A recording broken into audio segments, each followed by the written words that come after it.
Hello friends, welcome to our channel. ഇന്ന് ഞങ്ങൾ കാണിക്കാൻ പോകുന്ന റെസിപ്പിയാണ് മാങ്ങ പച്ചടി. ഇതിന് വേണ്ടത് അധികം പുളിയില്ലാത്ത നല്ല വിളഞ്ഞ പച്ചമാങ്ങയാണ്. ഈ റെസിപ്പിക്ക് വേണമെന്നുള്ള ഇൻഗ്രീഡിയൻസിന്റെ അളവുകൾ അറിയാനായി വീഡിയോയുടെ താഴെയുള്ള ഡിസ്ക്രിപ്ഷൻ ബോക്സ് നോക്കണേ. ഇനി ഇത് എങ്ങനെയാണ് ഉണ്ടാക്കുന്നതെന്ന് നോക്കാം. ആദ്യമായി ഒരു പാത്രത്തിൽ കഷ്ണങ്ങളാക്കിയ മാങ്ങയെ ഒരൽപ്പം വെള്ളവും ഉപ്പും ചേർത്ത് അടച്ചു വെച്ച് വേവിക്കുക.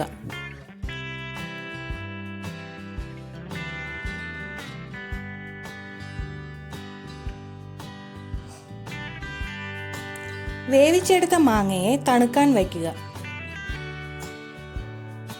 അടുത്തതായി മിക്സിയുടെ ജാറിൽ തേങ്ങ, ജീരകം, വെളുത്തുള്ളി, പച്ചമുളക് പിന്നെ തണുപ്പിച്ചെടുത്ത മാങ്ങയും ചേർത്ത് ഒന്ന് ചെറുതായി അരച്ചെടുക്കുക.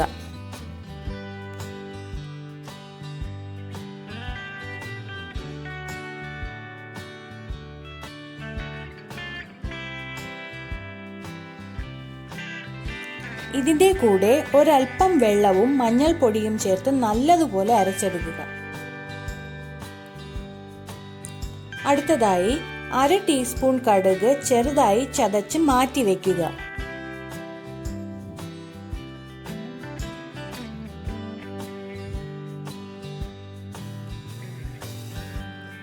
ചൂടാക്കാൻ വെച്ച ചീനച്ചട്ടിയിലേക്ക് 3 ടീസ്പൂൺ എണ്ണ ഒഴിക്കുക. എണ്ണ ചൂടാകുമ്പോൾ കടുകിട്ട് പൊട്ടിച്ച ശേഷം എരിവുള്ള വറ്റൽമുളകും കറിവേപ്പിലയും ചേർത്ത് വഴറ്റുക. ഇതിലേക്ക് അരച്ചു മാറ്റി വച്ചിരിക്കുന്നതിനെ ഒഴിച്ചു കൊടുക്കുക. കൂടെ അധികം പുളിയില്ലാത്ത മോരും ചേർത്ത് ഇളക്കുക. ഇതൊന്ന് പതഞ്ഞു വരുമ്പോൾ ചതച്ചു വെച്ചിരിക്കുന്ന കടുക് പുറത്ത് തൂവി സ്റ്റൗ അണയ്ക്കേണ്ടതാണ്. ഇത് തിളയ്ക്കേണ്ട ആവശ്യമില്ല. നല്ല രുചിയുള്ള മാങ്ങാ പച്ചടി റെഡി.